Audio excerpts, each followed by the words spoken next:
Bienvenida, bienvenido a este Deep Dive.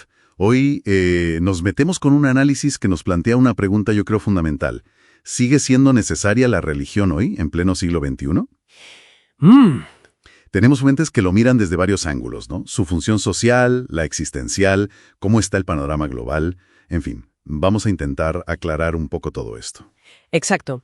Y el análisis de entrada distingue muy bien entre dos cosas, ¿eh?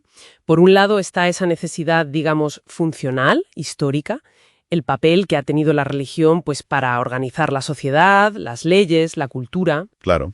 Y por otro, esa necesidad más personal, ¿no? Existencial, psicológica, cómo da sentido, propósito, consuelo a cada uno. La idea de fondo, yo creo, es que la religión no es que desaparezca, sino que, bueno, que cambia su sitio, su rol. Claro, si echamos la vista atrás es que la religión era casi la arquitecta de civilizaciones enteras, ¿no? Piensa en Egipto, Mesopotamia, ahí lo divino y lo político eran, una misma cosa. Incluso en las leyes, las fuentes marcan una evolución interesante. Pasan del código de Hammurabi, que era muy de clases sociales, a la ley mosaica que ya introduce una idea de ley como más universal, aunque con sus propias normas estrictas, claro. Y justo ahí, fíjate, ya se ve esa tensión, esa dualidad. Por un lado, la religión une, crea identidad colectiva, cohesión social. Las fuentes citan estudios, por ejemplo, sobre la confianza entre budistas o judíos, pero por otro lado, también divide. Y la historia pues está llena de conflictos justificados por la religión. El extremismo actual es un ejemplo clarísimo y terrible. La necesidad ha ido mutando, ¿sabes? Pasó de ser clave para la estructura del Estado a serlo más para la identidad cultural, la cohesión, sobre todo después de la Ilustración. Y aquí es donde yo creo se pone muy interesante. A nivel individual, ¿qué pasa?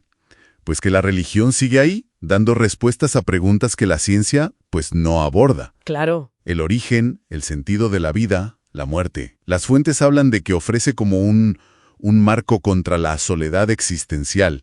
Te conecta con algo más grande, ¿no? Sí, y además hay beneficios psicológicos que se han visto, ¿eh? Mayor resiliencia, bienestar. Se habla de mecanismos como la reevaluación cognitiva, o sea, esa capacidad de darle la vuelta a una situación difícil para llevarla mejor. Voluntad de significado. Pero ojo, que las fuentes también avisan. Puede ser fuente de trauma, de culpa, de un perfeccionismo tóxico. Y de exclusión, claro, impactando muy negativamente en la salud mental. Así que su necesidad psicológica es contingente.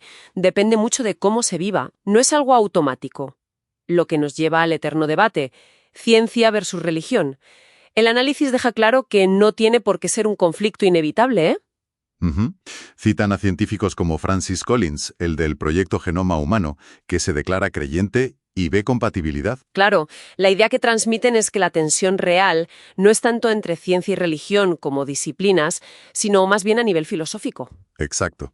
Entre una visión puramente materialista del mundo y otra que sí admite una dimensión espiritual o trascendente. Y claro, esto plantea una pregunta importante. ¿Y las alternativas? ¿Qué pasa con ellas? Pues sí, el humanismo secular, por ejemplo. Propone una ética basada en la razón, en el acuerdo humano, sin dogmas. Intenta llenar ese mismo espacio moral y existencial. Busca ese hueco, sí, pero las mismas fuentes señalan el desafío que tiene. Crear un código ético, un marco de sentido, que sea realmente unificador a gran escala. Es difícil reemplazar esa base moral que históricamente ha dado la religión. Y mientras pasa todo esto, sobre todo en Occidente, vemos Reino Unido, Francia, cómo pierden mayorías cristianas, cómo crecen los no afiliados. Sí, la secularización. Pasa algo sorprendente a nivel global. Una paradoja, vamos. Justo. Eso es la gran paradoja que muestran los datos, por ejemplo, del Pew Research Center. El mundo, si lo miras en conjunto, se está volviendo más religioso, no menos. Increíble, ¿verdad? Las proyecciones hablan de un crecimiento enorme del Islam, también del cristianismo, pero sobre todo en el sur global, África, Asia.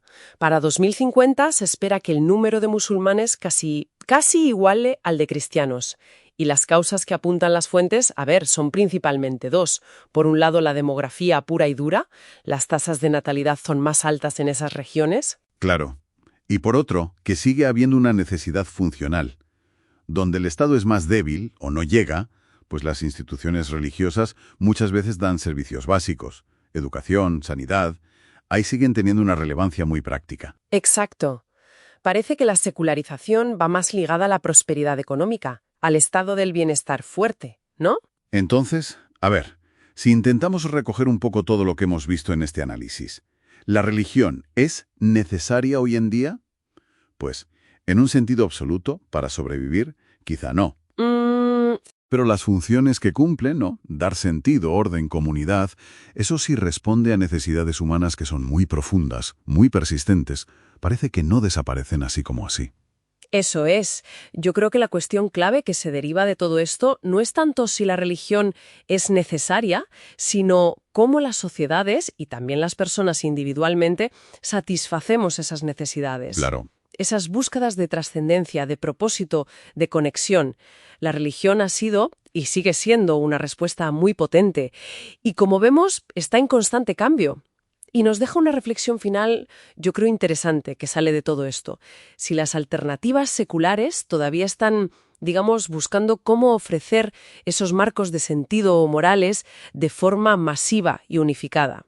Y viendo además esos cambios demográficos globales, ¿cómo van a ser las interacciones futuras entre las estructuras seculares y esas necesidades humanas tan persistentes? Ahí queda la pregunta para pensar.